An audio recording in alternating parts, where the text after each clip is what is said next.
في أقدم صحاري العالم يطوف مفترس استثنائي هائم على وجهه.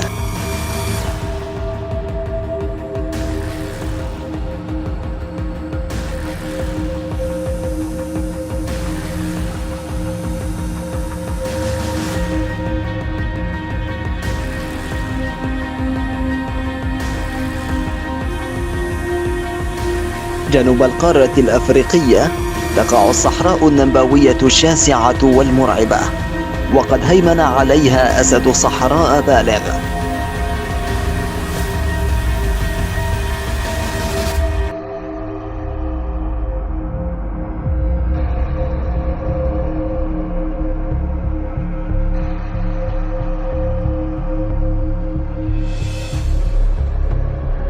هناك أقل من 150 أسداً متأقلماً مع الصحراء هنا.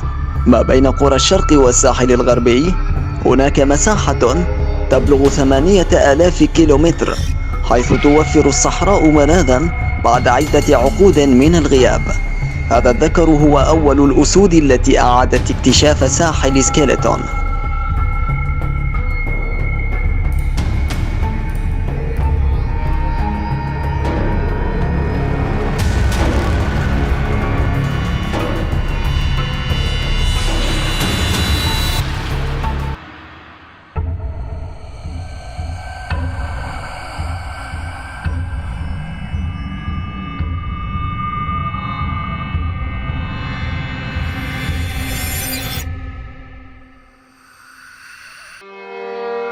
ويجول أماكن لم يعرف أن أسداً قد دخلها من قبل.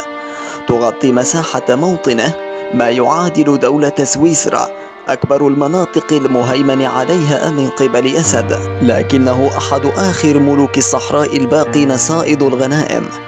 والقرويون المحليون كانوا السبب في الانخفاض الشديد لأعداد الذكور البالغة، لكن إن استطاع الاستقرار هنا وإنجاب أشبال يهيمنون من بعده فقد يكون أمامه مستقبل.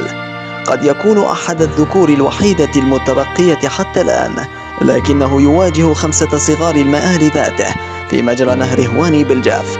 إنها ملوك الصحراء المستقبلية.